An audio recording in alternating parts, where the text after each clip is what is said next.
नमस्कार। जय हिंद all of you. Maths wave के ऑनलाइन प्लेटफॉर्म पे आप सभी का स्वागत है। Welcome to all of you. कैसे हैं आप सभी दोस्तों? जैसा कि आप लोगों को पता है या नहीं भी पता है, जिनको मैं बता देता हूं, आरएसएसबी एलडीसी 2026 का आगाज हमने आज के 20 दिन पहले किया और उसका आगाज का इतना अच्छा परिणाम, इतना अच्छा बच्चों का प्यार और प्रेम देखने को मिल रहा है कि बच्चों के लिए रोज ब रोज कुछ ना कुछ अच्छा करने का मन हो रहा है।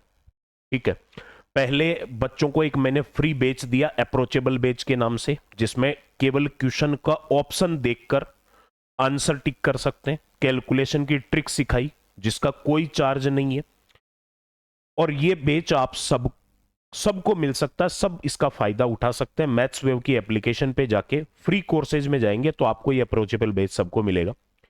फिर कुछ दिन बाद जैसे ही बच्चों का प्यार मिला, लगा कि यार बच्चों के लिए कुछ और अच्छा करना चाहिए, तब मैंने एक अनाउंसमेंट किया कि हर संडे को आरएसएसबी एलडीसी के एग्जाम तक हर संडे को एलडीसी के पेपर की तर्ज पर 50 क्वेश्चन का मैथ्स का पेपर मैथ्स वेव की एप्लीकेशन के ऊपर सुबह 10 बजे अपलोड करूंगा संडे को, जिसका यूट्यूब के ऊपर 2 पार्ट में सॉल्यूशन कराऊंगा और उस सॉल्यूशन की पीडीएफ टेलीग्राम के ऊपर डालूंगा। 2 टेस्ट करवा चुका हूं। एक टेस्ट पिछले संडे को 8 फरवरी को हुआ, दूसरा टेस्ट 15 फरवरी को हुआ। पिछले टेस्ट के दोनों सॉल्यूशन डाल दिए। इस टेस्ट का एक सॉल्यूशन मैंने कल के वीडियो में डाल दिया, दूसरा सॉल्यूशन आज अपन करवा रहे हैं। और इन सॉल्यूशनों में दोस्तों आपको जो सॉल्यूशन को देख रहा है उसका मैथ्स को देखने का नजरिया चेंज हो गया, केवल 2 पेपर के सॉल्यूशंस में। क्यों? क्योंकि मैं क्वेश्चन को डायरेक्ट आंसर हिट करवाता हूं, डायरेक्ट अप्रोच सिखाने की कोशिश करता हूं। कंसेप्ट भी सिखाता हूं, अप्रोच भी सिखाता हूं कि सीधा किसी क्वेश्चन को कैसे आइडेंटिफाई करना है। वही चीज है और एग्जाम में सिलेक्शन के लिए वही काम में आएगी। जिस बच्चे ने अप्रोच के अकॉर्डिंग काम किया ना, जिस बच्चे ने अप्रोच पावर के ऊपर पेपर अटेम्प्ट किया, उसका सिलेक्शन कोई नहीं रोक सकता, कोई माइकाला नहीं रोक सकता। और मैंने ये प्रॉमिस किया था आरएसएसबी एलडीसी के लिए। 2 फ्री चीजें दे चुका हूं और अब तीसरा अनाउंसमेंट कल करने जा रहा हूं लाइव सेशंस के लिए। एग्जाम तक बिल्कुल एक बेच लाऊंगा, एक प्रैक्टिस बेच लाऊंगा यूट्यूब के ऊपर, जो daily concept wise, daily point wise, step by step practice आपको करवाई जाएगी। और इसका अनाउंसमेंट मैं कल करने जा रहा हूं कि कब से लाइव क्लास आएगी, कैसे आएगी, क्या शेड्यूल रहेगा। ठीक है, तो चलिए दोस्तों सॉल्यूशन स्टार्ट करते हैं। और अगर किसी बच्चे ने एग्जाम नहीं भी दिए ना, मान लो टेस्ट पेपर अटेम्प्ट नहीं किया, टेस्ट देने हैं भाई, टेस्ट आप में निखार लाएगा, टेस्ट आपको नई नई चीजें सिखाएगा। अगर फिर भी किसी ने टेस्ट नहीं दिया तो भी उसको ये सॉल्यूशंस देखने चाहिए, क्योंकि उसमें ये सीखेगा बच्चा कि यार मैं किसी क्वेश्चन को अगर कैसे कर रहा हूं, तो अगर मेरा मेथड लंबा है तो मैं उसको शॉर्टली उसका आंसर कैसे पता कर सकता हूं। लिखा है 120 रुपए को x% कम करने पर 40 रुपए में x% की वृद्धि के समान परिणाम मिलता है। देखो इसने बोला कि 120 रुपए को अगर आप x% कम करोगे, कोई भी संख्या खुद की 100% होती है, तो 120 को x% कम करेंगे तो 120 का 100 माइनस x% हो जाएगा।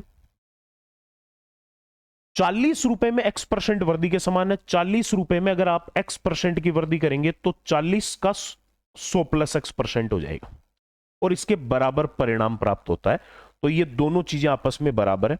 यहां से मैं 40 का भाग देता हूं, उसमें 3 बार कट गया, परसेंट से परसेंट कट गया मेरे भाई। 3 को 100 माइनस एक्स से किया तो 300 माइनस 3x, और इधर 100 प्लस एक्स। एक्स के मान आप एक साइड में ले लो, तो माइनस का 3x इधर आएगा, प्लस का 3x हो जाएगा, और 3x और ये 1x हो रहा है, तो टोटल हो गया 4x। प्लस का 100 उधर जाएगा, माइनस का हो जाएगा, 300 में से 100 गया तो 200। 4x बराबर 200 है तो x बराबर 200 बट्टा 4, और 200 को 4 से डिवाइड किया तो उस x की वैल्यू आ गई आपकी 50। मिल गई। अगला कह रहा है तो 210 रुपए का x%। किसका? 210 रुपए का x%। 210 का x% मतलब 50%, वो होता है 210 का आधा 105। 180 रुपए के x प्लस 20% से कितना कम है? 180 का x प्लस 20, 180 का x का मान 50 है प्लस 20, तो x प्लस 20 हो गया 70%। से कितना कम है ये पूछ रहा है, 180 का 70%। मेरे भाई एक बात ध्यान रखना, परसेंट का काम होता है दो जीरो हटाना। तो यहां से मैंने इनके दो जीरो हटा दिए, तो परसेंट से दोनों जीरो गए, तो 18 7 126। अगला ये पूछ रहा है कि ये जो 105 है ये 126 से कितना कम है। पहली बात तो 21 कम है, किससे? 126 से। और कितना परसेंट कम है, तो मल्टीप्लाई 100 से। 21 का भाग 126 में 6 बार, और मेरे भाई 100% का छठा हिस्सा होता है 16 सही 2/3%। ये आपके इस क्वेश्चन का आंसर आ गया, 16 सही 2/3%। ऑप्शन सी राइट आंसर है। क्लियर है? बस कितना ही बड़ा सॉल्यूशन हो, बस इतने छोटे छोटे छोटे छोटे सॉल्यूशन करने। क्वेश्चन कुछ भी कह रहा, उससे मतलब नहीं। अगला कह रहा है 3 पेन और 9 पेंसिल की कीमत 180 तथा 3 पेन और 7 पेंसिल की कीमत 150 रुपए। तो 8 पेन और 4 पेंसिल की कीमत क्या होगी? देखो पहली बात तो यह है, अगले ने आपसे पूछा है 8 पेन प्लस 4 पेंसिल की कीमत, है ना, ये कितनी होगी? अब बच्चे क्या करते हैं, बच्चे लग जाते हैं रेस में। मैं भाई साहब पहले रेस का हिस्सा नहीं बनता, मैं रेस में तो चलो बाद में भी आ जाऊंगा। मैं पहले ये देखता हूं कि यार मैं उनको बिना रेस में भाग लिए अपनी जगह खड़ा खड़ा भी जीत सकता हूं क्या? तो मैं क्या करूंगा, 8 पेन और 4 पेंसिल, इसमें से 4 कॉमन लिया, तो ये 2 पेन प्लस 1 पेंसिल बच गया। अब जैसे यहां से पेन का पेंसिल का मान ऊपर वाली कंडीशन को सोल्व करके यहां रखेंगे, तो एक बात बताओ, इन सब का आंसर आ जाएगा, इनकी कीमत आ जाएगी। लेकिन एक चीज बताओ, इसका जो भी मान आएगा उसको मल्टीप्लाई किससे करना है? 4 से। यानी एक बात मैं कंफर्म कह सकता हूं कि आपका जो भी आंसर होगा वो 4 का कोई मल्टीपल होगा। 4 को किसी संख्या से गुणा करने पर आएगा, और 4 का मल्टीपल ही एक ही है। चारों ऑप्शनों में एक ही ऑप्शन है जो 4 का मल्टीपल है, तो ये आपका आंसर हो गया। ये तो आपकी अप्रोच हो गई। अब मैं पूरा समझा देता हूं। 3 pen plus 9 pencil, 3 pen plus 9 pencil की कीमत बताइए 180, और 3 पेन प्लस 7 पेंसिल की कीमत है, 7 पेंसिल की कीमत है 150। हो गया। अब यहां से आप देखो, एक तो सीधा सीधा क्या हो जाएगा, जब दो समीकरणें बनती है ना और उनमें दो अननोन राशि होती है, तो पहले किसी एक को हटा दिया करो, क्योंकि दोनों का मान डायरेक्ट नहीं आएगा, पहले किसी एक का आएगा। तो मैं क्या करूं, 3 पेन सेम है, तो मैं इनको अगर यहां से घटा दूं, तो 3 पेन से 3 पेन गए, 9 पेंसिल में से 7 पेंसिल गई, तो 2 पेंसिल, 2 पेंसिल बराबर हो गया 30। तो 1 पेंसिल हो गया 30 का आधा 15। 1 पेंसिल की कीमत 15 रुपए आ गई। और अगर 1 पेंसिल का मान यहां रखूंगा या इसमें रखूंगा, तो फिर 1 पेन की कीमत आ जाएगी। तो यहां अगर मैं रखूं कि 3 गुणा पेन प्लस 9 गुणा पेंसिल, पेंसिल 15 रुपए की है, 1 पेंसिल 15 की, तो 9 पेंसिल हो जाएगी 15 9 135 की, बराबर 180। 135 इधर जाएगा, 180 में से 135 गया तो 45। 3 पेनों की कीमत 45 है, तो 1 पेन की कीमत भी 15 रुपए आ गई। 1 पेन की कीमत भी 15 रुपए। तो मेरे भाई 2 पेनों की कीमत 30 रुपए, तो ये 1 पेंसिल है ना, 30 और 1 पेंसिल कितने रुपए की है? 15। तो अंदर का मान कितना आया? 2 पेन प्लस पेंसिल आया 30 और 15 45, और उसका 4 गुणा करेंगे, 45 का डबल 90, 90 का डबल 180। किसी संख्या का 4 गुणा करना है तो आप 4 से गुणा नहीं करके डबल का डबल भी तो कर सकते हो, वो भी तो 4 गुणा ही होता है। समझ गए ना बात? तो इस प्रकार से इस क्वेश्चन का पूरा सॉल्यूशन कर सकते हो, और डायरेक्ट अप्रोच सीधी सीधी लगा सकते हो कि 4 का मल्टीपल होगा जो उत्तर होगा। 4 का मल्टीपल एक ही ऑप्शन है, तो वो आपका डायरेक्ट आंसर हो जाएगा। अगला क्वेश्चन, एक समांतर चतुर्भुज, एक पैरेललोग्राम का आधार उसकी ऊंचाई का डबल है। ये मैंने एक समांतर चतुर्भुज बनाया, एक समांतर चतुर्भुज बनाया, इस समांतर चतुर्भुज का जो आधार है वो इसकी ऊंचाई से, ऊंचाई ये ले ली मेरे ये मैंने ऊंचाई ले ली, तो आधार ऊंचाई का डबल है। अगर ऊंचाई h है ना तो आधार 2h है। हो गया। यदि समांतर चतुर्भुज का क्षेत्रफल 338 है, समांतर चतुर्भुज का क्षेत्रफल क्या होता है? किसी समांतर चतुर्भुज का क्षेत्रफल होता है आधार गुणा ऊंचाई। तो आधार तो है 2h इंटू ऊंचाई h, और वो दे रखा है 338। तो 2h इंटू एच, h गुणा h हो गया h स्क्वायर, 2 गुणा में उधर जाकर भाग में 338 का आधा, 300 का आधा 150, का आधा 19, 150 और 19 169। h स्क्वायर बराबर 169 है, तो h बराबर 169 का वर्गमूल हो जाएगा 13। h की वैल्यू 13 आ गई, यानी अगर ये 13 है तो मेरे भाई ये कितनी है? ये 26 है। तो अगला पूछ रहा है कि इसकी ऊंचाई बताइए क्या होगी। ऊंचाई कितनी आ गई? ऊंचाई आ गई 13। अब अप्रोच सुनो, अब अप्रोच सुन लीजिए साहब, कैसे कर सकते हैं। एक बात बताओ, समांतर चतुर्भुज का क्षेत्रफल क्या होता है? आधार गुणा ऊंचाई, यानी बेस इंटू हाइट होता है। जो मान इसने दे रखा है ना क्षेत्रफल का, वो होगा बेस इंटू हाइट बराबर 338, और हाइट का मान पूछा है। तो मुझे एक चीज बताओ, ये क्षेत्रफल जो है वो हाइट से गुणा, हाइट को बेस से गुणा करने पर ही आया ना। कहने का मतलब 338 जो है वो बेस और हाइट का गुणनफल है। तो हाइट इनमें से वो होगी जिसका गुणनफल 338 होगा। 338 में इनमें से किसका भाग जाएगा? 13 का भाग जाएगा। 13 दूनी 26, 13 6 78, 11 का भाग नहीं जा रहा, 14 का भाग नहीं जा रहा, 12 का भाग अगर मैं दूं 12 दूनी 24, 9 98 नहीं जा रहा। एक ही ऑप्शन है जो 13 का मल्टीपल से 338 बन रहा है। तो डायरेक्ट आंसर भी आप दे सकते हो बिना कैलकुलेशन के। ये आपकी अप्रोच है। यार कितना चीजों को शॉर्ट में सिखाऊं मेरे भाई। एडवांस मैथ, एडवांस मैथ, अरे कुछ नहीं है भाई एडवांस मैथ, बहुत सिंपल है। बस पढ़ने का तरीका थोड़ा अच्छा रखो। 10, 12 और 18 सेंटीमीटर भुजा वाले त्रिभुज का क्षेत्रफल ज्ञात करो।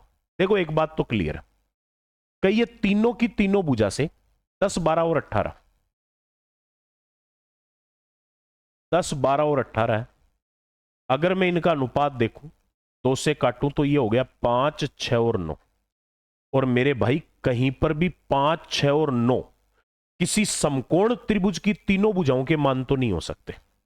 समकोण त्रिभुज की तीनों भुजाओं के मान मैंने हर सॉल्यूशन में जिक्र किया है, या तो 3, 4, 5 का मल्टीपल होंगे, या 5, 12, 13 का मल्टीपल होंगे, या 8, 15, 17 का मल्टीपल होंगे, या 7, 24, 25 का मल्टीपल होंगे। ये 4 चीजें जिस बच्चे को याद है वो समकोण त्रिभुज या त्रिभुज के मोस्टली क्वेश्चन कर सकता है। यानी ये समकोण त्रिभुज नहीं बन रहा, मैं फिर भी समकोण मान लेता हूं। ये लो, और क्या करोगे? चैलेंज कर रहा हूं सवाल को, ले भाई तेरे को समकोण से ही करूंगा। 10, 12 और 18, अगर यह समकोण त्रिभुज होता तो इसका क्षेत्रफल क्या आता? 1/2 आधार गुणा ऊंचाई। 12 गुणा 10 120, 120 का आधा 60 आता अगर समकोण होता तो। अब ये समकोण नहीं है, नहीं है तो कोई बात नहीं, 60 के आसपास ही आएगा ना उत्तर, तो 60 के आसपास आएगा। 22 गुणा √2, अगर 22 का डबल भी कर दूं ना, ये तो √2 है, अगर 2 से होता तो भी 44 होता है। 30 को √2 से गुणा करें, √2 का मान होता है 1.4 के लगभग, तो 14 × 42 होगा। 28 को, अब 30 का √2 से गुणा ही 42 बन रहा है, तो 28 तो उससे भी कम आएगा। और 40 को अगर मैं √2 से गुणा करूं 1.4 से, तो 14 चौक 56। एक ही ऑप्शन है जो 60 के पास में आ रहा है, तो ऑप्शन डी आपका राइट आंसर हो गया। बस सीधा सीधा कर लो। और अगर ये ना करे कोई बच्चा, तो फिर हीरोन का फॉर्मूला लगा लो, क्योंकि ये विषमबाहु त्रिभुज है, तीनों भुजा अलग अलग है।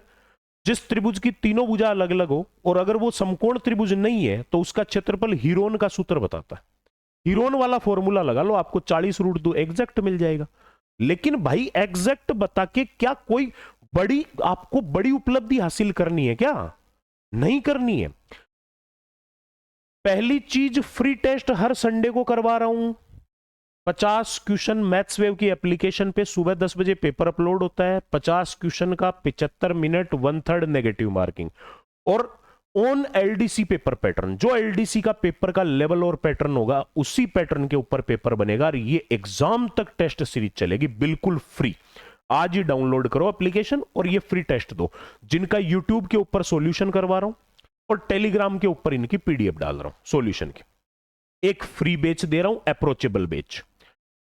Click the answer without any calculation and tricks of calculation. इसमें दो चीजें सिखाई है, एक तो अप्रोच कैसे लगाते हैं जैसे मैं लगा रहा हूं अभी, ये अप्रोच उस बेच में सिखा रखी है और कोई बड़ी क्लासेज नहीं है, 15 क्लास का पूरा बेच है। और एक उसमें कैलकुलेशन की ट्रिक सिखाई है जो आपके कैलकुलेशन में हेल्प करेगी। आरएसएसबी एलडीसी 2026 के लिए कोई बच्चा 50 क्वेश्चन मैथ्स के और 10 क्वेश्चन ये अंतरिक्ष अनुसंधान, सूचना प्रौद्योगिकी, इंफॉर्मेशनल टेक्नोलॉजी वाले, ये 60 क्वेश्चन एक साथ पूरा कवर करना चाहे तो ये बेच केवल 299 रुपए में दे रहा हूं। कोई बच्चा कंप्लीट आरएसएसबी एलडीसी के लिए मैथ्स लेना चाहे, अर्थमेटिक प्लस एडवांस, जिसमें एडवांस मेरे भाई लाइव फ्रॉम स्टूडियो है और 31 मार्च को कोर्स कंप्लीट करवा दूंगा, ये भी सुन लीजिए। ये केवल 249 रुपए में दे रहा हूं। कोई बच्चा आरएसएसबी एलडीसी के लिए 40 क्वेश्चन जो एडवांस के आते हैं अगर वो लेना चाहे तो ये केवल 199 रुपए में दे रहा हूं। और कोई बच्चा कंप्लीट मैथ्स मेरे से पढ़े, अर्थमेटिक और एडवांस ऑल कंपटीशन के लिए, तो 399 रुपए का रामानुजन बेच है। कोई बच्चा ऑल कंपटीशन के लिए केवल अर्थमेटिक पढ़ना चाहे तो 199, और कोई बच्चा केवल एडवांस ऑल कंपटीशन के लिए पढ़ना चाहे तो 249 रुपए के कोर्सेज चल रहे हैं। फटाफट से एप्लीकेशन डाउनलोड करो, फ्री कोर्सेज का फायदा उठाओ। और फ्री कोर्सेज के साथ साथ अगर कोई बच्चा अपनी तैयारी को और ज्यादा सॉलिड करना चाहता है तो वो कोई भी पर्टिकुलर जिस वैकेंसी की तैयारी कर रहा है उसका कोर्स परचेज कर सकता है। एक घनाभ डिब्बे के 3 आसन फलक, एक डिब्बा है घनाभाकार जिसकी 3 आसन फलक, आसन होती है पड़ोसी, का क्षेत्रफल दिया 729, 529 और 289। मेरे भाई ये पहली बात तो तीनों की तीनों स्क्वायर बन रहे हैं। 729 किसका स्क्वायर होता है? 27 का, बुझा स्क्वायर। 529 किसका स्क्वायर होता है? 23 का। और 289 किसका स्क्वायर होता है? 17 का। तो 3 पड़ोसी फलक घनाभ की जो हो गई उनका क्षेत्रफल है 27 का स्क्वायर, 23 का स्क्वायर और 17 का स्क्वायर। तो मुझे बताओ उस घनाभ की लंबाई तो 27 हो गई, चौड़ाई 23 हो गई और ऊंचाई कितनी हो गई? 17 हो गई। हो गई कि नहीं होगी? और अगला कह रहा है उसका आयतन बताओ। मेरे भाई घनाभ का आयतन क्या होता है? घनाभ का आयतन होता है लंबाई गुणा चौड़ाई गुणा ऊंचाई। लंबाई 27, चौड़ाई 23, ऊंचाई 17। इन तीनों का गुणनफल इनमें से कौन सा होगा? मैं गुणनफल नहीं देख रहा हूं, मैं पहले एक काम करता हूं, मैं देखता हूं कि यार यूनिट डिजिट सबकी सेम है कि अलग अलग है? सबकी अलग अलग है। मतलब उत्तर जो आएगा उसका पहला अंक भी अगर आप पता कर लो ना तो भी आप बता सकते हो इनमें से आंसर कौन सा होगा। तो मैं क्या करता हूं, मैं केवल यूनिट डिजिट पता करता हूं। पूरी कैलकुलेशन क्यों करूं भाई? 27 का 7, 23 का 3 और 17 का 7। 7 या 21 का यूनिट डिजिट 1, यूनिट डिजिट यानी पहला अंक, और 1 को 7 से गुणा करेंगे तो 7। मतलब जो भी आंसर आएगा उसका इकाई अंक 7 आएगा। इकाई अंक 7 एक ही ऑप्शन में है तो ये आपका आंसर हो गया 10,557। अब इससे शॉर्ट क्या पढ़ोगे भाई? चीजों को क्या पढ़ोगे इससे शॉर्ट आप? मतलब एडवांस मैथ के और वो भी मेंसुरेशन जैसे टॉपिकों के सवाल 2-2, 5-5 सेकंड में उड़ा रहे हो। और ये तभी कर पाओगे जब मेरी क्लासेस को कंटिन्यू देखोगे, या तो यूट्यूब पे प्रैक्टिस अच्छे से करो, और कोई बच्चे को अगर कंसेप्ट नहीं आते तो फिर वो ऐप से क्लास जरूर लो। ठीक है। एक ठोस घन जिसके प्रत्येक कोर की लंबाई, घन, घन क्या होता है? घन 6 वर्गों से मिलकर बनी हुई एक डिब्बा नुमा बंद आकृति होती है, त्रिविम, जिसको अपन सीधा सा ये कह सकते हैं कि इसकी बाहर वाली सारी जो दीवारें हैं ना, 6 दीवारें, पहली, दूसरी, तीसरी, चौथी, एक आगे वाली 5वीं और एक पीछे वाली 6ठी, ये सारी दीवारें ये वर्गाकार होती है। अगला कह रहा है इसकी प्रत्येक कोर, प्रत्येक भुजा 48 सेंटीमीटर है, लंबाई भी 48, चौड़ाई भी 48 और इसकी ऊंचाई भी 48। अगला कह रहा है इस पिघले हुए घन से बिना किसी अपव्यय यानी बिना किसी वेस्टेज के एक समान ठोस घन जिनमें प्रत्येक का आयतन 64 है, यानी कि एक बड़ा घन है जिसकी प्रत्येक भुजा की लंबाई 48 है, इसको पिघलाया और पिघलाकर उससे ऐसे घन बनाए हैं जिनमें प्रत्येक का आयतन 64 है। तो अगला कह रहा है ऐसे छोटे घन कितने होंगे। देखो इनसे छोटे छोटे घन बनाए, ये ऐसे छोटे छोटे घन बन गए जिनमें प्रत्येक का आयतन 64 दे रखा है। आयतन होता है मेरे भाई भुजा क्यूब। भुजा क्यूब अगर 64 है तो बताओ भुजा कितनी हो जाएगी, 4 हो जाएगी। और ऐसे कितने घन बनेंगे छोटे, इस बड़े वाले घन से ऐसे छोटे छोटे कितने घन बनेंगे ये पूछ रहा है। तो मेरे भाई एक बात, एक लाइन बोल देता हूं, ध्यान से सुन लेना। किसी बड़ी त्रिविम आकृति से छोटी छोटी त्रिविम आकृतियां बनाई जाए, बड़ी आकृति से छोटी आकृति बनाई है वो त्रिविम आकृतियां, तो अगर उनकी संख्या पता करनी है कि ये छोटी वाली कितनी आकृतियां बनेगी, तो उसके लिए बड़ी आकृति के आयतन में छोटी आकृति के आयतन का भाग दे दो। तो यहां बड़े घन का आयतन में, बड़े घन के आयतन में छोटे घन के आयतन का भाग दूंगा तो मुझे उन घनों की संख्या मिल जाएगी। घन का आयतन होता है भुजा क्यूब या लंबाई गुणा चौड़ाई गुणा ऊंचाई। 48 48 48 और छोटे घन का आयतन दे ही रखा है 64, सीधा आयतन ही दे दिया छोटे वाले का। तो कितना हो जाएगा, 16 × 48, 16 चौका 64, 4 का भाग गया 12 बार। तो मेरे भाई ये कितना आएगा, ये आ जाएगा 48 गुणा 12 गुणा 3। तो 12 × 36, 36 को 48 से गुणा करेंगे तो ये 1728 आ गए भाई साहब। कितने छोटे छोटे घन बनेंगे, 1728 छोटे छोटे घन बनेंगे। और आप इसको थोड़ा सा शॉर्ट में ऐसे कर सकते थे, मतलब आप इस कैलकुलेशन को और भी थोड़ा सिंपल समझना चाहो ना तो ऐसे समझ सकते थे, लंबाई 48, चौड़ाई 48, ऊंचाई 48, और छोटे वाले घन की लंबाई चौड़ाई ऊंचाई हो गई 4 4। तो 4 का भाग इसमें गया 12 12 12 और 12 का 12 गुणा 12 गुणा 12, 12 का क्यूब, 12 का क्यूब सीधा होता है 1728। आप इस प्रकार से भी कर सकते हो।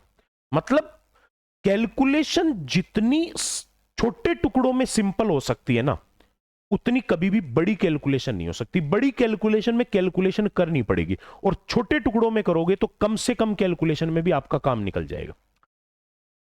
एक बहुत बढ़िया सवाल है, इस पैटर्न पे क्वेश्चन बहुत बार आते हैं मेरे भाई, बहुत बार सवाल आता है इस पे। अगला कह रहा है कागज के 2 आयताकार शीटों से, 2 कागज की शीट है आयताकार जिनमें प्रत्येक की लंबाई 60 × 36 है। ये आयताकार शीट है जिसकी लंबाई और चौड़ाई है 60 और 36। 2 शीटें, एक सीट को लंबाई के अनुदिश और दूसरी सीट को चौड़ाई के अनुदिश मोड़कर 2 बेलन बनाए। लंबाई के अनुदिश, देखो ये लंबाई है, इसके अनुदिश मोड़ेंगे एक बार तो ऐसे मुड़ेगा। तो एक बात बताओ, इससे तो बेलन इस प्रकार का बन जाएगा।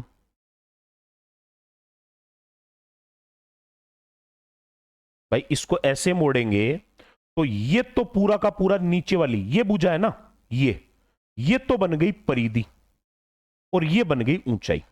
तो इसकी परिधि 60 हो गई और ऊंचाई 36 हो गई। और दूसरा कह रहा है एक बार इसको इसकी चौड़ाई के अनुदिश मोड़ा, चौड़ाई के अनुदिश मोड़ेंगे ऐसे तो ये बनेगा इस प्रकार का बेलन।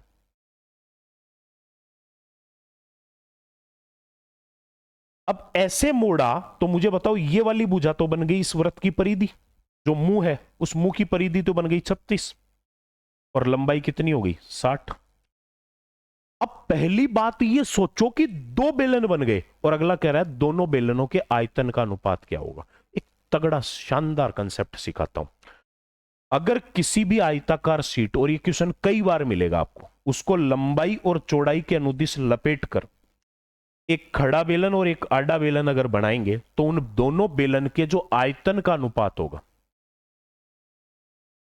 दोनों बेलन के जो आयतन का अनुपात होगा, आयतन एक तो लंबाई वाला और एक चौड़ाई वाला, अगर उनके आयतनों का अनुपात पूछे, और आयतन का हमेशा अनुपात ही पूछेगा मेरे भाई, तो ये आयतनों का अनुपात हमेशा उतना ही होगा जितना इस सीट की लंबाई और चौड़ाई का अनुपात होगा। लंबाई के अनुदिश जो बेलन है वहां तो लंबाई लिख दो, और चौड़ाई के अनुदिश लपेट कर जो बेलन बना वहां चौड़ाई लिख दो। जो इसकी लंबाई चौड़ाई का अनुपात होगा वही इनसे बनने वाले बेलन के आयतन का अनुपात होगा। तो मेरे भाई 12 से कैंसिल हो गए, तो लंबाई और चौड़ाई का अनुपात 5:3 है, तो इनसे बनने वाले बेलन का अनुपात भी 5:3 ही होगा। ये सीधे सीधे कंसेप्ट है, और यही कंसेप्ट सिखाने पर बच्चे का डर खत्म हो सकता है। ऐसे वो हर क्वेश्चन में लंबी कैलकुलेशन करने बैठेगा तब तो पड़ गई पार। राजेश एक फुटबॉल से खेल रहा है जिसका व्यास 28 है। फुटबॉल का व्यास 28 है। फुटबॉल गोलाकार होता है, उसका व्यास बोल दिया 28। मेरे भाई अगर व्यास 28 है तो त्रिज्या कितनी होगी? 14। वह इस पूरी बॉल पर अपने पसंदीदा खिलाड़ी की तस्वीर पेंट करवाना चाहता है, पूरी की पूरी बॉल पे। फुटबॉल पैरों से खेलते हैं ना, पसंदीदा खिलाड़ी की पहले तो पूरे के ऊपर क्या करेगा? फोटो छपाएगा और फिर उसके लात मारेगा। तो फिर वो पसंदीदा कैसे हुआ है भाई? लात मारे मतलब जिसके ऊपर फोटो छपी हुई है कि ये मेरा सबसे फेवरेट है, और उसके ऊपर जाके लात मारे, तो फिर वो फेवरेट कैसे हुआ? लेकिन अगला क्या, ठीक है, हो सकता है वो नहीं खेलेगा इससे। पसंदीदा खिलाड़ी की तस्वीर पेंट कराना चाहता है। तो एक बात बताओ, इसका जो पूरा गोला है ना, इस गोले की जो बाहर वाली सरफेस होगी, चारों तरफ से इसकी जो सरफेस होगी उसी के ऊपर पेंट होगा। और गोले का जो सरफेस एरिया होता है वो होता है 4πr²। चलिए, ये तो इसका सरफेस एरिया जाएगा। अगला कह रहा है 2 रुपए पर सेंटीमीटर स्क्वायर का शुल्क लेता है, यानी कि 1 सेंटीमीटर स्क्वायर पेंट करने का शुल्क है 2 रुपए। तो अगला कह रहा है पूरी बॉल को पेंट कराने की लागत क्या आएगी? देखो, एक तो मैं आपको यहां पर एक चीज बता देता हूं। अगर मान लो आप कंफ्यूज हो रहे हो कि यार इसमें मैं क्या करूं, क्षेत्रफल का सूत्र लगाऊं, मतलब कई बार होता है लैंग्वेज समझ में नहीं आती, बच्चा नहीं समझ पाता और वो कंफ्यूज हो जाता है कि यार क्षेत्रफल से करूं या आयतन से करूं। तो एक तो इस सवाल का जवाब देता ही है, यहां जो मात्रक है, यहां मात्रक लिखा हुआ है सेंटीमीटर स्क्वायर, और सेंटीमीटर स्क्वायर क्षेत्रफल का ही मात्रक हो सकता है। आयतन होता ना, अगर यहां आयतन काम में आता तो यहां सेंटीमीटर क्यूब लिखा हुआ मिलता। 2 रुपए पर वर्ग सेंटीमीटर, इसका मतलब क्षेत्रफल जो है ना, 1 सेंटीमीटर स्क्वायर क्षेत्रफल का खर्चा 2 रुपए, तो पूरे का खर्चा क्या हो जाएगा? पूरे का खर्चा इसका डबल हो जाएगा। अब पहले तो आप इसकी अप्रोच सुन लो। मुझे एक बात बताओ, आंसर इसका जो भी आएगा, इसमें पाई आ रहा है, पाई का मान होता है 22/7। चलो 7 का तो भाग देना है, 7 से तो कटेंगे ही ऊपर वाले, लेकिन एक बात बताओ, ये पूरा का पूरा 22 से तो गुणा ही होगा ना, और 22 होता है 2 गुणा 11। मतलब एक बात क्लियर है कि जो भी उत्तर आएगा वो 11 से गुणा होके आएगा।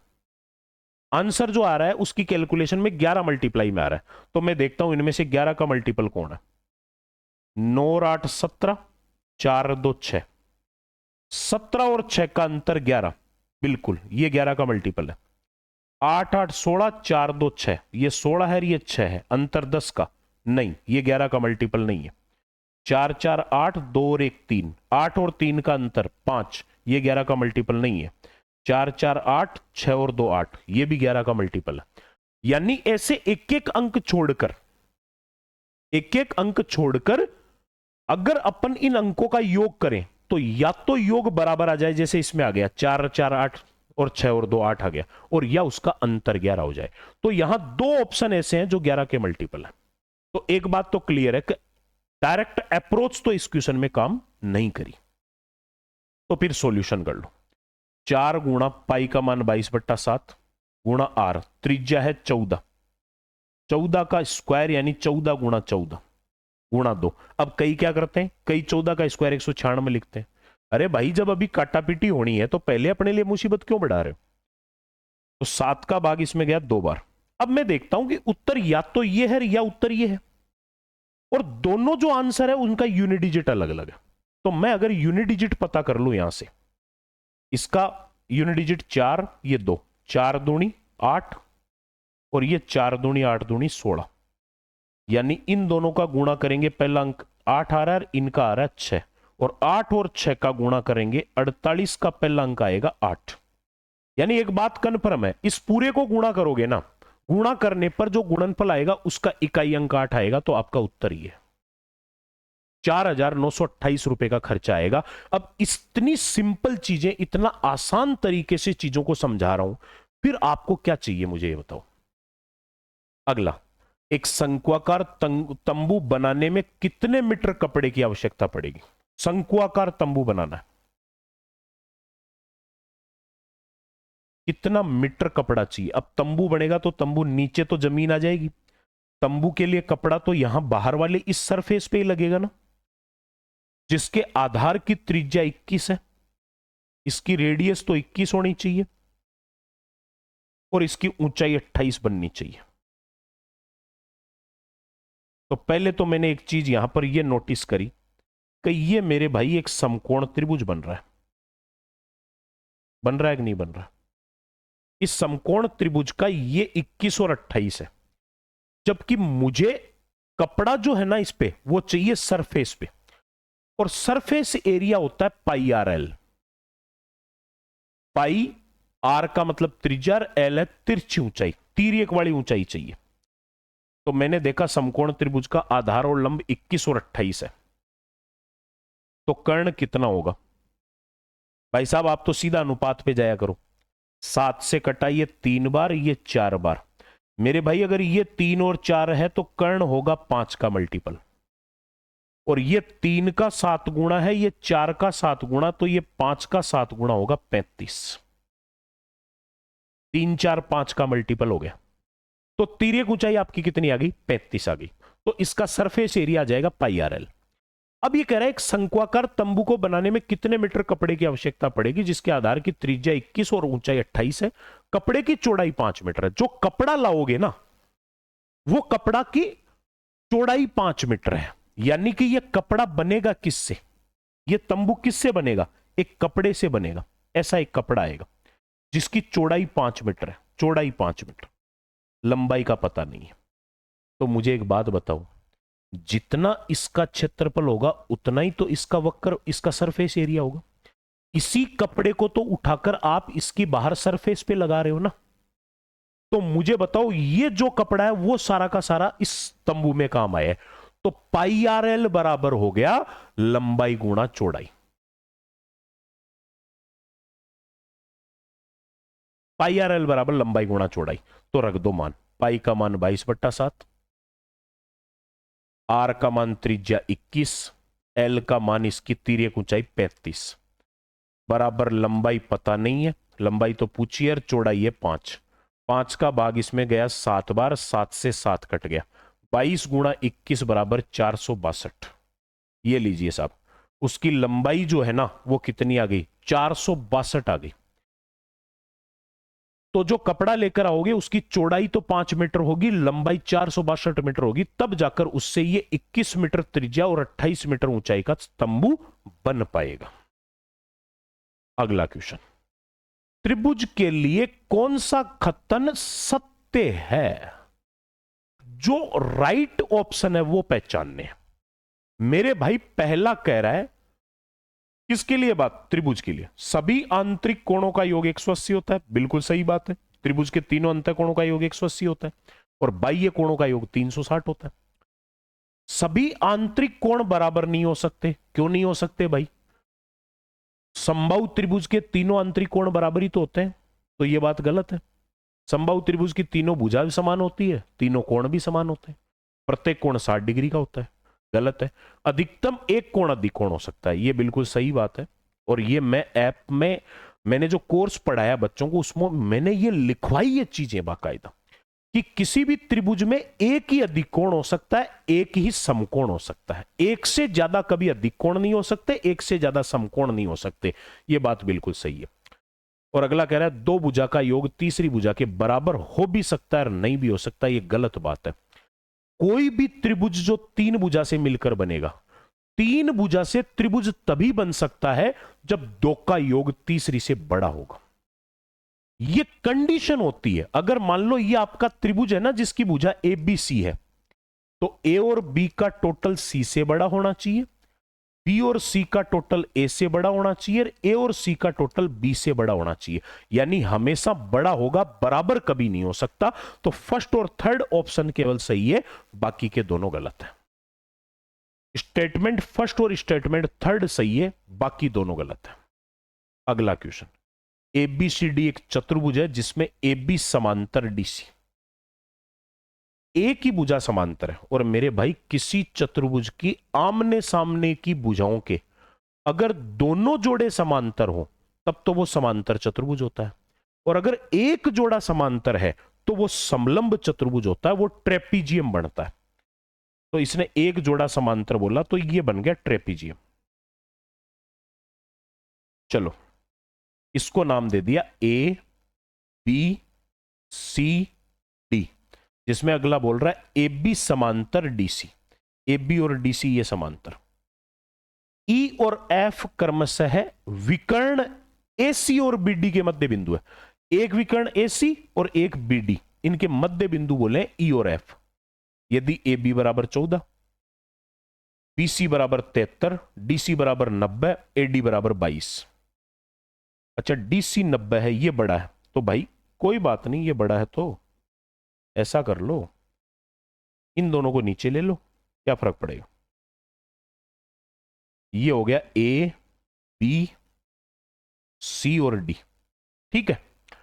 डीसी है 90, ए बी है 14, ये दो तो ये हो गए। अब बीसी, बी और सी दे रखी है आपको 73 और ए और डी दे रखी है 22। इसने बोला विकर्णों के मध्य बिंदु है, तो पहले तो एक काम करते हैं, विकर्ण बनाते हैं। एक विकर्ण आपका ए सी हो गया और एक विकर्ण बी डी हो गया, और इनके मिड पॉइंट मान लेता हूं ये है, क्या क्या नाम दिए, ई और एफ। मिड पॉइंट है ई और एफ। तो अगले ने ई एफ की लंबाई पूछी है। भाई साहब सीधा सीधा कंसेप्ट पढ़ाया हुआ है मेरा, मतलब जब जो मतलब बच्चों को ज्योमेट्री पढ़ाई है ना, ज्योमेट्री में मैंने सीधा कंसेप्ट पढ़ाया है कि समलंब चतुर्भुज के विकर्णों के जो मध्य बिंदु है ना, उनके बीच की जो दूरी होती है वो समांतर भुजाओं के अंतर की आधी होती है। ये ईएफ की जो लेंथ है ना, ये half of DC minus A B होगी, समांतर भुजाओं के अंतर की आधी, वो होती है विकर्णों के मध्य बिंदु की। तो एक बात बताओ, समांतर भुजा का अंतर 90 और 14 76 हो गया, और 76 का आधा हो गया 38।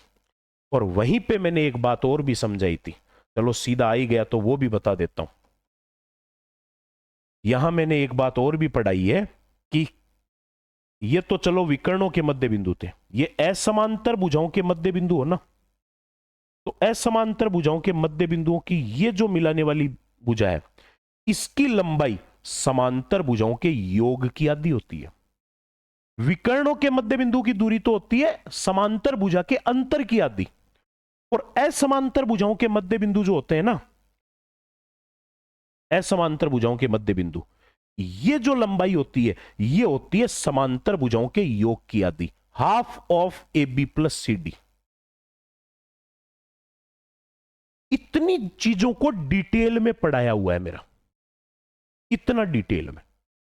चलिए अगला कह रहा है एक समबहुभुज के अंतः और बाह्य कोण के बीच का अंतर 140 है।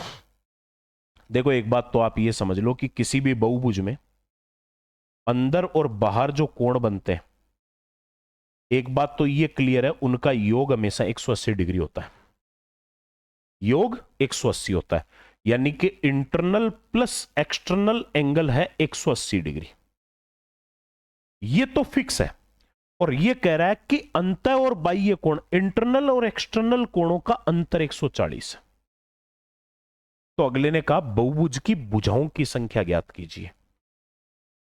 बहुत तगड़ा कंसेप्ट, और इसके ऊपर तो मैंने एक सोर्स भी अपलोड कर रखा है बहुभुज की भुजाएं ज्ञात करने के लिए। मैंने एक बात कही थी, किसी भी बहुभुज की भुजा पता करनी हो ना, तो पहले उस बहुभुज का बहिष्कोण पता किया करो। बहिष्कोण क्यों? क्योंकि किसी भी बहुभुज के समस्त बाह्य कोणों का योग हमेशा 360 डिग्री होता है। यह फिक्स है। अंतः कोणों का योग तो बदलता रहता है। सारे अंतः कोणों का योग तो 180 गुणा n-2 होता है। अब जैसे जैसे n यानी भुजाओं की संख्या बढ़ेगी, वैसे वैसे अंतः कोणों का योग बढ़ेगा, लेकिन बहिष्कोणों का योग 360 होता है। तो मैं क्या करता हूं, अंतः और बाह्य कोण को जोड़ने पर 180 आया और घटाने पर 140 आया। दो संख्या का योग और अंतर, ये एक फिक्स कंसेप्ट होता है। ध्यान से सुनना, इत्मीनान से थोड़ा विचार करके। पूरी मैथ्स में कहीं पर भी दो संख्या का जोड़ और अंतर दिया हो तो उनमें बड़ी संख्या पूछे तब तो इनको जोड़ के अदा करना है, और छोटी संख्या पूछे तो इनको घटा के अदा करना है। तो सीधा सीधा माना जाएगा, मुझे एक्सटर्नल एंगल चाहिए तो मैं घटाकर आधा कर देता हूं। 180 माइनस 140/2, तो ये आ गया 20। एक्सटर्नल एंगल है 20, यानी कि उस समबाहुभुज के प्रत्येक बहिष्कोण का मान 20 है। तो 20 के बहिष्कोण कितने होंगे? सबका योग 360 होगा। एक कोण 20 का है और सबका टोटल 360। तो एक बात बताओ, इसके लिए टोटल कितने कोण चाहिए? इसे 18, और 18 कोण 18 भुजा से ही मिलकर बनेंगे। जितने भुजा उतने कोण। तो इसका मतलब उस बहुभुज में टोटल भुजाएं कितनी होगी? 18 होगी मेरे भाई। अगला क्वेश्चन, एबीसी एक समद्विबाहु समकोण त्रिभुज है। समद्विबाहु भी है और समकोण भी है। चलिए, ये बनाया मैंने एक समद्विबाहु समकोण त्रिभुज जिसमें कोण ए बी सी 90 है। बी शीर्ष वाला कोण जो है वो 90 है। तो ये मैंने ए बी और सी मान लिया। अगला कह रहा है कि समकोण समद्विबाहु है, यानी ये दोनों बराबर होंगे। ए बी का मान दिया 12, अगर ए बी 12 है तो ये भी 12 होगी, और दोनों ये बराबर है तो फिर कर्ण 12√2 होगा। होगा कि नहीं होगा? 12√2 होगा। अगला कह रहा है कि एबीसी के अंतर्गत वृत्त की त्रिज्या, अंदर बनने वाले वृत्त की त्रिज्या और बाहर बनने वाले वृत्त की त्रिज्या। ये लो, अंदर बनने वाला वृत्त तो बन गया ऐसा, ये, और दूसरा कह रहा है इसके बाहर बनने वाले वृत्त की त्रिज्या। ये अंदर बन गया और ये बाहर बन गया। दोनों रेडियस पूछिए। तो मैंने ये चीजें सीधी सीधी पढ़ाई है मेरे भाई। किसी भी समकोण त्रिभुज के अंतःवृत्त की त्रिज्या जो होती है वो तो होती है आधार प्लस लंब माइनस कर्ण बटा 2। 12 प्लस 12 माइनस 12√2/2। तो 2 का भाग जाएगा तो ये आ जाएगा 6 प्लस 6 माइनस 2√2। भाई सॉरी, 2 से डिवाइड हो गया तो ये 6, ये 6 और ये 6√2, और 6 6 कितना आ गया? 12। 12 माइनस 6√2 आ गया अंतःवृत्त की त्रिज्या। और परिवृत्त की जो त्रिज्या होती है वो इसके कर्ण की आधी होती है। कर्ण कितना है? 12√2, तो उसकी आधी हो गई 12√2 की आधी 6√2। लीजिए भाई साहब, अगले ने दोनों का अनुपात पूछा है, यानी कि अंतःवृत्त की स्मॉल आर और कैपिटल आर का अनुपात। स्मॉल आर तो है 12 माइनस 6√2 और कैपिटल आर है 6√2। 6 का भाग लग रहा है पूरे में, देखो 6 कट गया, 6 कम 6, 6 दूनी 12। तो इधर तो बचा 2 माइनस √2 और इस तरफ बचा √2। यही आपके अंतःवृत्त और परिवृत्त की त्रिज्याओं का अनुपात आ गया, 2 माइनस √2 अनुपात √2। अब ये सब की सब चीजें है ना। अब ऐसे तो आपको ये समझनी पड़ रही है, जबकि जो मैंने कोर्स पढ़ाया उसमें एक एक चीज को डेरिवेशन कर करके ये मैंने कंसेप्ट पढ़ाए वहां।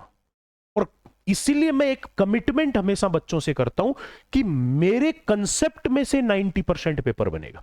सीधा सीधा, आपको दिमाग लगाना नहीं पड़ेगा, आप सिर्फ दिमाग लगाओ पढ़ने पे, बाकी सीधे सीधे क्वेश्चन बनेंगे।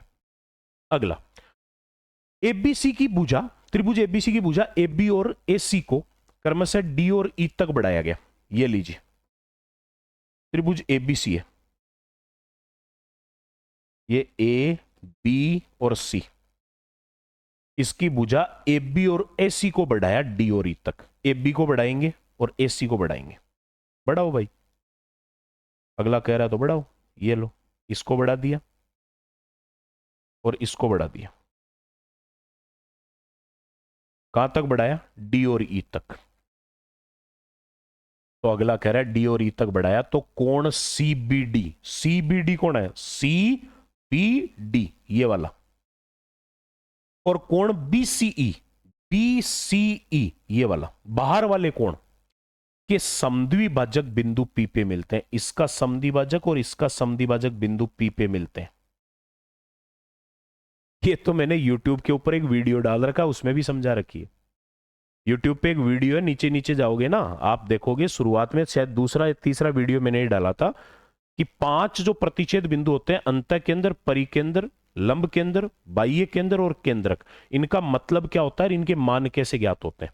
देखो आप सीधा सा समझ लो, अगर ये अंदर वाले कोणों के समद्विभाजक यहां मिलते अंदर की तरफ, तो ये कोण तो होता है 90 प्लस एंगल a/2, और बाहर वाले कोणों के समद्विभाजक मिलते हैं तो ये होता है 90 माइनस एंगल a/2। अब यहां बाहर वाले कोणों के समद्विभाजक मिले तो इसने कहा एंगल a 78 है, ये 78, तो इसका आधा कितना हो गया? 39। तो बिंदु P पर बना जो कोण है वो हो गया 90 माइनस 78 का आधा 39। 90 में से 40 गया तो 50 और एक वापस मिला दिया, 51 डिग्री का बनेगा मेरे भाई, 51 डिग्री। ये लीजिए, इतनी आसान चीजें, इतने सिंपल सिंपल सवाल है। एक नमूना आंकड़ों का, कुछ आंकड़े हैं उनका माध्य दिया 60 और माध्यक दिया 48, तो बहुलक क्या होगा मेरे भाई? आंकड़ों, अगर आपको आंकड़े पता ना हो तो उनके माध्य, माध्यक और बहुलक में एक सीधा रिलेशन होता है। क्या होता है? मोड बराबर 3 मीडियन माइनस 2 मीन, यानी बहुलक बराबर माध्यक का तिगुणा और माइनस माध्य का दुगुणा। माध्यक के तिगुणे और माध्य के दुगुणे का अंतर बहुलक होता है, बहुलक को रिप्रेजेंट करता है। तो मुझे एक चीज बताओ, माध्यक का तिगुणा, माध्यक तो बताया है 48, 48 का तिगुणा माइनस माध्य 60 का दुगुणा, 144 ये माइनस 120, 144 में से 120 गया तो ये आ गया 24, ये इसका बहुलक हो गया। और इसके ऊपर आरएसएस एलडीसी 2024 में सवाल भी आया हुआ है। ये जो फॉर्मूला है ना ये वाला, इसके ऊपर सीधा क्वेश्चन भी आया हुआ। पूछा था 3 मीडियन माइनस मोड का मान क्या होगा, 2 मीडियन माइनस मोड का मान क्या होगा, ये क्वेश्चन पूछा था। 2 मीडियन माइनस मोड का मान क्या होगा, ये क्वेश्चन पूछा हुआ आरएसएस एलडीसी 2024। और मैं आज कह देता हूं आपको, पेपर अभी है ना 5 जुलाई को, एक अभी भी 4.5 महीने है बाकी, 4.5 महीने के समथिंग बाकी है। आज कह देता हूं, ये जो रिलेशन मैंने बताया, बहुलक बराबर 3 माध्यक माइनस 2 माध्य, इसके ऊपर एक क्वेश्चन 100% आएगा। इस रिलेशन के ऊपर एक सवाल पक्का आएगा। अगला कह रहा है कुछ विद्यार्थियों की आयु वर्षों में दे रखी है 22, 23, 26, 28, 24, 29, 23, 27, 25, 21। तो विद्यार्थियों की माध्यक आयु बताओ, मीडियन बताना है इनका। माध्यक क्या होता है? माध्यक होता है मध्य पद, माध्यक होता है मध्य वाला पद।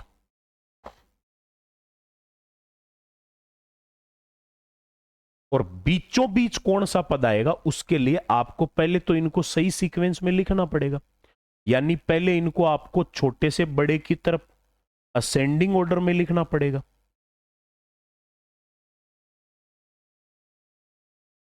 तभी तो पता कर पाओगे ना बीच में कौन आएगा। तो सबसे पहले देखो, इसने 22, 23, 26, 28, 24, 29, 23, 27, 25, 21। पहला तो आ गया 21, फिर 22, 21 आ गया, 22 आ गया, फिर आ गया 23, 23 आ गया, 23 दो बार है, ये 23 दो बार, फिर आ गया 24, फिर आ गया 25, काटते जाओगे तो पता लगता जाएगा, फिर आ गया 26, फिर आ गया 27, फिर आ गया 28 और फिर आ गया 29। ये लो, तो टोटल कितनी संख्या हो गई? 21 से 29 तक 9 संख्या है, लेकिन 23 डबल है तो संख्या हो गई 10। और मेरे भाई 10 में बीच वाला पद जो होता है आधा कर दो, 10 का आधा किया तो 5वां। लेकिन ये बात मैंने पिछले सेशन में भी समझाई थी और दोबारा और समझा देता हूं। अगर मान लो कि टोटल पद, सपोज करो टोटल पद विषम में है, टोटल पद ओड है, यानी 17 है, सपोज कर लिया, तो माध्यक पद जो होगा वो 17 का आधा बीच में करेंगे 8.5, कहने का मतलब 9वां पद होगा। लेकिन अगर टोटल पद सम है, टोटल पद इवन है, सम है, जैसे मान लो 18 है, तो जो माध्यक पद है वो 2 होंगे, 1 नहीं होगा। माध्यक पद 2 होंगे, कौन से? 18 का आधा, 9वां और 10वां होंगे, 2 पद बीच में होंगे, और माध्यक उनका एवरेज होगा। उनका एवरेज करेंगे तो माध्यक आएगा, माध्यक एवरेज होगा। ये होता है पूरा। तो यहां पर मैंने देखा इस वाले क्वेश्चन में टोटल पद है 10, तो 10 का आधा 5वां और 6ठा, 5वां और 6ठा पद जो है वो माध्यक पद है। तो माध्यक पद देखे मैंने 3 और 2 5, 5वां और 6ठा, ये माध्यक पद है और माध्यक इनका एवरेज। तो 24 और 25 का एवरेज 24.5, ये लीजिए 24.5। मजा नहीं आ जाए ना, आपकी तबीयत खुश नहीं हो जाए तो बोलना। पेपर सॉल्यूशन से आपको इतना कॉन्फिडेंस दिला दूंगा कि आपको लगेगा कि यार अब नौकरी लग सकते हैं, लेकिन कॉम्प्रोमाइज मत करना बस। अगला क्वेश्चन, आंकड़े दे रखे हैं 22.5, 56, 42.5, 2x plus 1, x minus 2, 3x 36 का अंक गणितीय औसत। अंकगणितीय औसत का मतलब होता है मध्य, एवरेज। सीधा एवरेज पढ़ो आप, एवरेज 30 है, तो x का मान क्या होगा? पहले तो मुझे बताओ ये है कितनी संख्या? 1 2 3 4 5 6 7, सातों संख्याओं का एवरेज 30 है, यानी सातों संख्या 30 है, तो योग होगा 210। यानी एक बात तो कन्फर्म है कि इन सारी संख्याओं का योग कितना होगा? 210 होगा, क्योंकि औसत का मतलब होता है सारी संख्या सेम मान ली। तो 7 संख्या 30 हो गई, तो योग 210। अब देखते हैं यहां से योग कितना आता है। इनको जोड़ा मैंने, 45 और 22 64, आधा और आधा 1 65, प्लस 56, 3 तो ये जुड़ गए, लास्ट में एक 36 हो रहा है, ये भी जुड़ गया, तो ये जुड़ गया, ये जुड़ गया, ये जुड़ गया, ये जुड़ गया, और ये हो गया आपके कितने? 2x plus x 3x plus 3x 6x, और ये हो गया 1 माइनस 2, 1 में से 2 गया -1, तो मेरे भाई 65 और 36 में से 1 घटा दो 35, 65 और 35 100, 100 और 56 156, 156 प्लस 6x, इनको जोड़ने पर आ रहा है ये, जबकि रियल में ये होगा। तो 156 प्लस 6x का मान 210 है, तो 156 को उधर भेजेंगे, तो 210 में से 156 गया तो बच गया 54, 6x बराबर 54, तो x बराबर आ गया 54/6, और 54/6 हो गया 9। ये लीजिए, x की वैल्यू 9 आ गई। स्टैटिक्स का क्वेश्चन है ना, मोस्टली 99% चांसेज है स्टैटिक्स का क्वेश्चन सिंपल आएगा, टफ नहीं आएगा। स्टैटिक्स का क्वेश्चन बहुत नॉर्मल आएगा। अगला कह रहा है 6, 12, 24 का प्रथमानुपाती बताना है। तो प्रथमानुपाती तो बताना है, यानी पहला वाला तो, दूसरा 6 है, ये 12 है और ये 24 है। समानुपात का मतलब होता है जो रिलेशन इन दोनों में है वही रिलेशन इन दोनों में होगा। समानुपात का मतलब ये होता है। तो मैंने देखा कि यहां 12 का डबल ये 24 है, तो फिर ये 6 भी इसका डबल होगा। तो बताओ किसका डबल 6 होता है? 3 का डबल 6 होता है। आंसर ये आ गया। सिर्फ रिलेशन देखकर भी कर सकते हो, नहीं तो इनमें सूत्र होता है एक, 4 संख्या समानुपाती हो तो सूत्र होता है पहले और चौथे का गुणा दूसरे और तीसरे के गुणा के बराबर होता है। ऐसे भी कर सकते हो। तो दूसरे तीसरे का गुणा 12 × 72, ये बराबर होगा 24 के। 24 के बराबर 72, तो के बराबर 72/24 3। चलिए साहब अगला सवाल। एक बहुमंजिला भवन के शीर्ष से, बहुत मंजिल वाला भवन है, एक बहुमंजिला भवन के शीर्ष से एक 12 मीटर ऊंचे भवन के शीर्ष और तल के अवनमन कोण 45 और 60 है। तो दोनों भवन के बीच की दूरी बताओ। देखो पहले तो अपन क्या करेंगे, एक बहुमंजिला भवन बनाते हैं। भवन बनाना बहुमंजिला, ये लो, ये साहब बहुमंजिला हो गया, मान लेना आप। बीच में वो मंजिले नहीं बनाऊंगा। बहुमंजिला भवन के शीर्ष से 12 मीटर ऊंचा भवन, एक छोटा भवन और है 12 मीटर, ये एक 12 मीटर ऊंचा भवन हो गया। बहुमंजिला भवन के शीर्ष से, यहां कोई आदमी बैठा है, यहां बहुमंजिला भवन के शीर्ष से 12 मीटर ऊंचे भवन के शीर्ष और तल, यहां और यहां, तो इससे शीर्ष को देखेगा तब तो ये हो जाएगा, और तल को देखेगा तो ये हो जाएगा। ये इसका नीचे का ग्राउंड है, ये दोनों का, है ना। पहली बात तो ये आपका डायग्राम हो गया। तो अगला कह रहा है कि इनके अवनमन कोण 45 और 60 है। अवनमन होता है नीचे की तरफ देखते हुए, लेकिन एक बात ध्यान रखना, अवनमन और उन्नयन कोण बराबर ही होते हैं, उनमें कोई फर्क नहीं होता। अवनमन उन्नयन कोण बराबर होते हैं। तो मैं क्या करता हूं, यहां से इसको स्ट्रेट मिला देता हूं ऐसा। तो कहने का मतलब ऊपर वाला कोण, अगर ये मतलब ये वाला कोण 45 बताया था ना, सॉरी एक 45 है, ये शीर्ष वाला तो 45 और ये वाला हो गया 60। ये कह रहा है कि ये 12 मीटर ऊंचा भवन है, तो मुझे बताओ ये भी 12 मीटर ही आएगा यहां से यहां तक तो। लेकिन इसने पूछी दोनों भवन के बीच की दूरी ये वाली, अपने को ये पता करनी। आप तो सीधी सी दो बात समझ लो, यहां दो कोण बन रहे हैं तो आपको दो समकोण त्रिभुज पे दिमाग लगाना है। सीधा सा मैं बात करता हूं, एक समकोण त्रिभुज तो आपका हो गया ये, एक तो ये हो गया,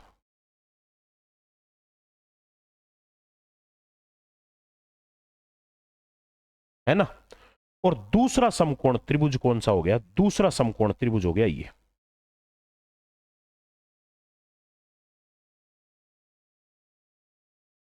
दूसरा ये वाला, ठीक है। और एक मैंने YouTube के ऊपर एक वीडियो डाल रखा है हाइट एंड डिस्टेंस का, आप जाके देखना। उसमें मैंने एक बात कही है कि जिस बच्चे को tan 30, tan 45, tan 60 डिग्री के मान आते हैं ना, उसको हाइट एंड डिस्टेंस आता है पूरा। यहां कोण 45 डिग्री का है, tan 45 का मान होता है 1, यानी लंब और आधार दोनों सेम होते हैं। जितना ये होगा उतना ये होगा। tan 45 का मान 1 होता है और tan 60 का मान होता है √3/1। tan 60 यानी tan 60 का मतलब क्या होता है? tan का मतलब होता है लंब बटा आधार, तो लंब √3 है तो ये 1 है। तो ये एक बात बताओ, ये √3 पूरा, तो ये वाला 1 हो गया। समझ गए बात को? यहां तक क्लियर है? अब आप थोड़ा सा एक चीज पे दिमाग लगाओ मेरे भाई। इसने पूछा है कि इनके बीच की दूरी, मतलब ये जो लंबाई है ना दोनों में सेम ही है, ये दोनों में सेम है। तो आप मुझे एक बात बताओ कि यहां पे सीधा सीधा अगर अपन ने देखा, ये वाली दूरी अपने को पता है, यहां से यहां तक ये कितना बता रखा है? ये 1 है, और ये √3 है, तो मुझे बताओ ये वाला गैप कितना आ गया? √3 - 1 आ गया। भाई इसमें से ये घटाएंगे तो ये आएगा कि नहीं आएगा? तो √3 - 1 की वैल्यू दे रखी है 12 मीटर। √3 ये है और 1 ये है, तो इसकी वैल्यू आ गई √3 - 1, जिसका मान 12 मीटर दे रखा है। तो फिर 1 का मान कितना आएगा? 12 बट्टा √3 - 1। नीचे कभी भी रूट की संख्या नहीं होनी चाहिए, तो आपको क्या करना है, ऊपर नीचे दोनों साइड √3 + 1 से इसके ऑपोजिट साइन वाले नंबर से गुणा करना है, जिसको अपन रेशियलाइजेशन बोलते हैं, परिमेयीकरण बोलते हैं। तो यहां पर इसको √3 + 1 से ऊपर नीचे गुणा करेंगे तो ये क्या बन जाएगा, मैं सीधा बता देता हूं, पूरी कैलकुलेशन मत किया करो। ऊपर तो हो जाएगा 12 गुणा √3 + 1 और नीचे हो जाएगा इनके दोनों के स्क्वायर का अंतर। तो √3 का स्क्वायर 3, 1 का स्क्वायर 1, 3 और 1 का अंतर 2, और 2 का भाग इसमें दिया 6 बार। तो मुझे बताओ ये कितना आ गया? 1 का मान आ गया 6 √3 + 1। और मुझे बताओ ये वाली दूरी 1 ही तो है, 1 ही तो मानी है आपने ये, और 1 का मान 6 √3 + 1 आ गया। तो ये आपका उत्तर हो गया ऑप्शन सी, 6 √3 + 1। कितनी शानदार चीज है। अब इससे ज्यादा आसान किस एंगल से समझाया जाए आपको? एक झील के किनारे स्थित 60 मीटर ऊंचा टावर, एक झील है, उसके किनारे पर 60 मीटर ऊंचा टावर है, के शीर्ष से बादल का उन्नयन कोण, उस टावर के शीर्ष से बादल का उन्नयन कोण, 60 मीटर ऊंचा झील के किनारे एक टावर बनाई, ये बना दिया मैंने 60 मीटर ऊंचा टावर।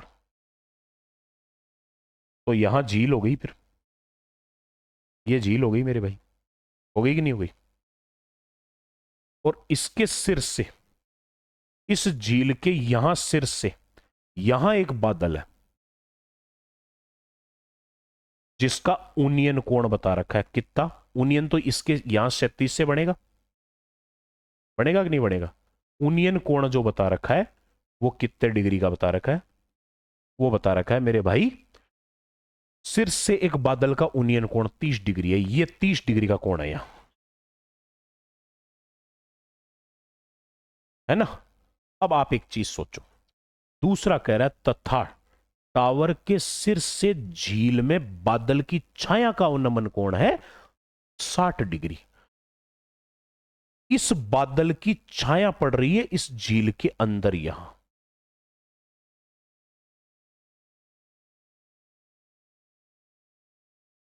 उसका अवनमन कोण जो है ना, वो कितना है? वो अवनमन कोण मेरे भाई दे रखा है आपको कितने डिग्री का? 60 डिग्री का।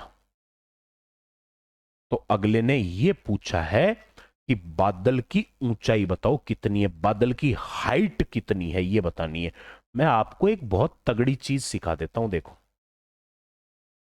आपने साइंस में एक रूल पढ़ा होगा कि ये जमीन से जितना ऊपर होगा ना, छाया भी जमीन के नीचे उतनी जाएगी। मतलब पानी के ऊपर रिफ्लेक्शन जो होता है ना, अगर पानी के ऊपर ये 10 मीटर ऊपर है तो जमीन के अंदर भी इसकी छाया 10 मीटर तक जाएगी। ये साइंस का रूल होता है। तो अगर ये 60 मीटर है तो नीचे भी 60 मीटर तक गया हुआ है, मतलब सीधी सी बात है, ऐसी स्थिति में अगर ये 60 है तो फिर ऊपर भी 60 ही होगा, और ये टोटल लंबाई सीधी सीधी 120 होगी। जितनी हाइट उतना रिफ्लेक्शन, 60 और 60 120, खत्म बात। बस इतना ही करना और कुछ नहीं करना। ध्यान से सुनना इस बात को, रिफ्लेक्शन और हाइट इक्वल, तो 60 और 60 120, तो जितना अंदर रिफ्लेक्शन पड़ गया ये जितना है उतना का उतना ये है। तो ये 60 है तो 60 का रिफ्लेक्शन पड़ गया नीचे, और 60 और 60 कितना हो गया? 120 हो गया। बस। तो यार मैथ्स में फिजिक्स काम आ जाती है, फिजिक्स में मैथ्स काम आ जाती है। नॉलेज हर जगह का लिया हुआ हर जगह काम आता है, हर जगह का नॉलेज हर जगह काम आएगा। चलिए अगला, x और y का अंतर है 1, दो संख्या का अंतर 1 है और उनके स्क्वायर का योग है 41। अरे तो यार ये 5 का स्क्वायर और 4 के स्क्वायर का योग ही होता है 41, और किसका होता है? और अंतर 1 हो ही गया, देख लो।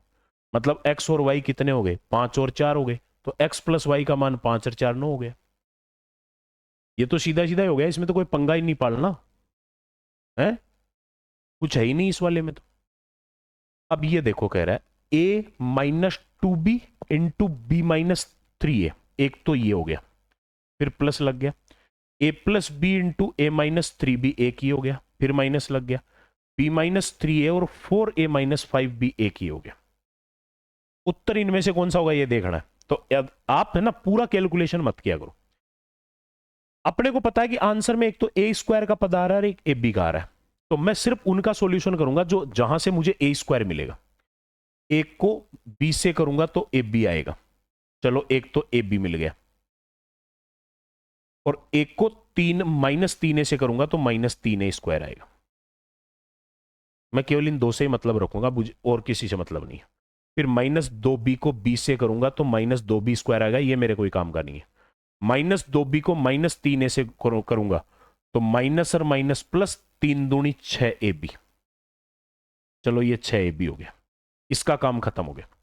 इधर वाले में फिर एक को पकड़ के a से किया, a स्क्वायर हो गया प्लस का a स्क्वायर, फिर एक को पकड़ के माइनस 3b से किया तो माइनस का 3ab हो गया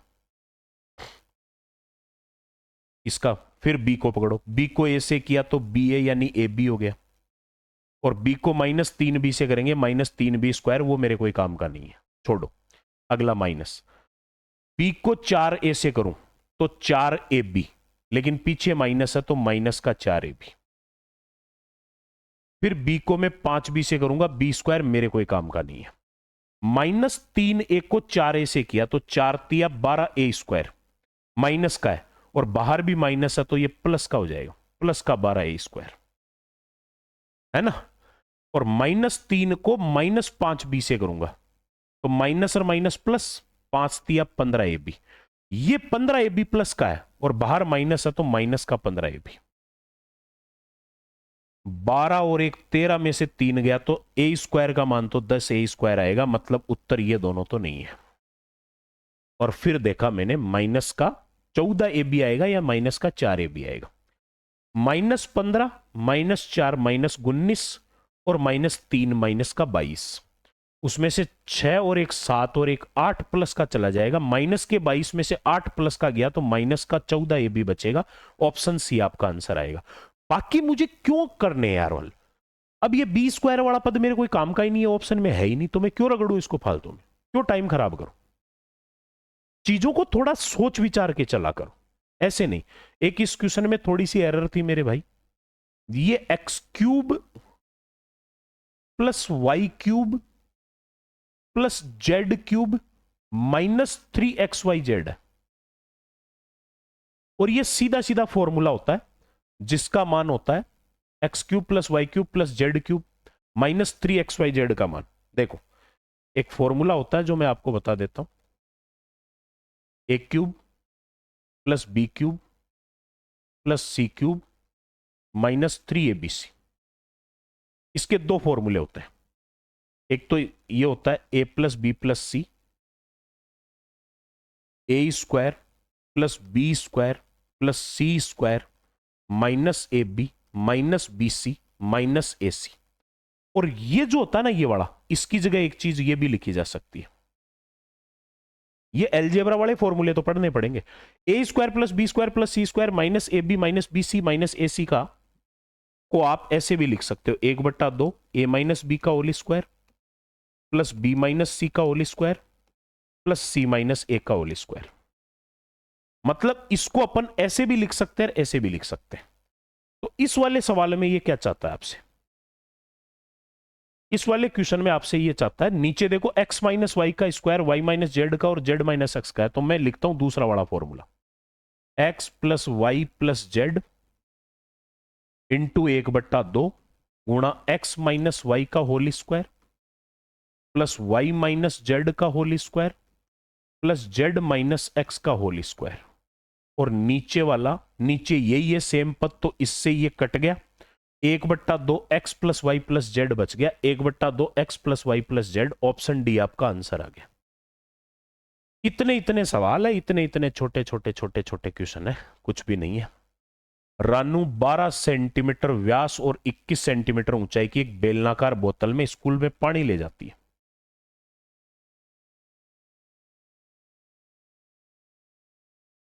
बारह सेंटीमीटर व्यास है तो त्रिज्या हो गई 6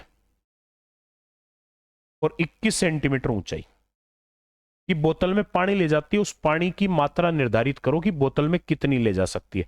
अब बोतल के अंदर पानी जाएगा वो तो आयतन में जाएगा, और मेरे भाई बेलन का आयतन क्या होता है? आयतन होता है पाई आर स्क्वायर एच, यानी आयतन का जो भी मान है उसमें पाई आर है। पाई का मान 22/7 होता है। चलो 7 से तो काट भाग देना है, लेकिन 22 से तो गुणा ही हो रहा है ना, और 22 होता है 2 गुणा 11। मतलब एक बात कंफर्म हो गई कि उत्तर जो होगा वो 11 का मल्टीपल होगा। मैंने देखा यहां पर ये 3 और 2 5, 7 और 2 9, 9 और 5 में अंतर 4 का होता है, 11 का मल्टीपल नहीं है। ये 3 और 0 3 और ये 7 और 2 9, 9 और 3 का अंतर 6 होता है, ये भी मल्टीपल नहीं है। 6 और 3 9, 7 और 2 9, ये दोनों बराबर है, ये 11 का मल्टीपल है। 4 3 7, 7 2 9, 9 और 7 का अंतर 2 होता है, ये मल्टीपल नहीं है। एक ही ऑप्शन है तो आपका ये उत्तर हो गया। बोलो क्यों करनी है कैलकुलेशन? जरूरत ही नहीं है भाई, फालतू में क्यों टाइम खराब कर रहे हो? अब जब आयतन ही पूछ लिया तो सीधा सीधा उत्तर हो गया। इसने पूछा a की पावर x बराबर b की पावर y, और आंसर देना है log में, तो मैं दोनों तरफ log ले लेता हूं। log a की पावर x बराबर log b की पावर y, और एक लोगरिदम का एक फॉर्मूला होता है log m की पावर n, जिसमें क्या होता है n पीछे आ जाएगा, ये हो जाएगा n log m। तो यहां पर x पीछे आ गया तो ये x log a, और बराबर इधर y पीछे आ गया तो y log b। अब इसको देखो, यहां log a बट्टा log b चाहिए एक साइड में, तो ये log a तो है, log b को इधर ले जाऊं तो log a बट्टा log b कर दूंगा, बराबर इधर log b उधर चला गया तो ये क्या बचा y, और x को इधर ले आ जाऊं तो वो आ जाएगा अपोन में y अपॉन x। तो log a upon log b बराबर y upon x, y upon x option C में।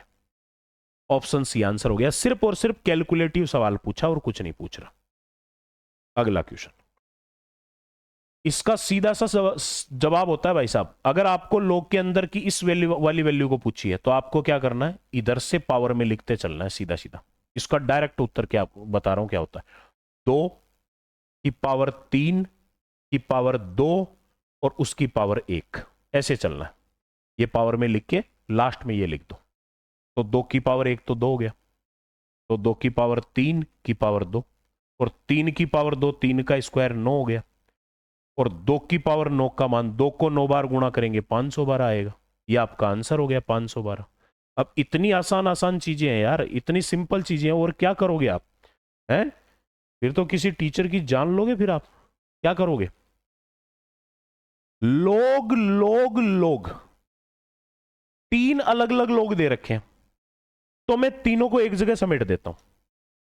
अलग अलग लोग को एक जगह समेटो ना, तो ध्यान से सुनना, जो प्लस में है वो तो गुणा में आ जाएंगे और माइनस वाला भाग में हो जाएगा। यानी अगर ऐसा लिखा होता ना, log a plus log b minus log c, अगर ऐसा लिखा हो तो इनको एक ही log में लिखना है, तो जो प्लस वाले हैं वो तो गुणा में आ जाएंगे और माइनस वाला भाग में हो जाएगा। इसको आप ऐसे लिख सकते हो। तो मैं क्या कर देता हूं, प्लस वाले तो हो गए आपके, एक ही log में लिखूं 9/14 और गुणा 35/24, और ये हो जाएगा भाग में। अब भाग में आएगा तो उसको उल्टा करके ऊपर लिख दो, गुणा में हो जाएगा 15/16 का उल्टा 16/15। सही है ना मेरे भाई? अब देखो आप यहां से काट लो, 8 दूनी 16, 8 तिया 24 है ना, 3 तिया 9, 3 का भाग इसमें 5 बार, 5 7 35, 7 दूनी 14 से 14 कट गया, कुछ भी नहीं बचा भाई साहब, ये तो सारा ही कट गया, log 1 बचा। और log 1 का मान, चाहे बेस कुछ भी हो, बोले कुछ भी बेस हो, log 1 का मान हमेशा क्या होता है? 0 होता है। ये 0 आंसर आ गया। ये आपका पेपर सॉल्यूशन है। और अब आप जज करो 50 क्वेश्चनों में से कितने क्वेश्चन में मैंने अप्रोच लगाई है। वही अप्रोच आपको सिखाऊंगा। ठीक है, तो चलिए दोस्तों, नेक्स्ट सेशन में मिलते हैं। तब तक के लिए सभी को नमस्कार। जय हिंद, जय भारत।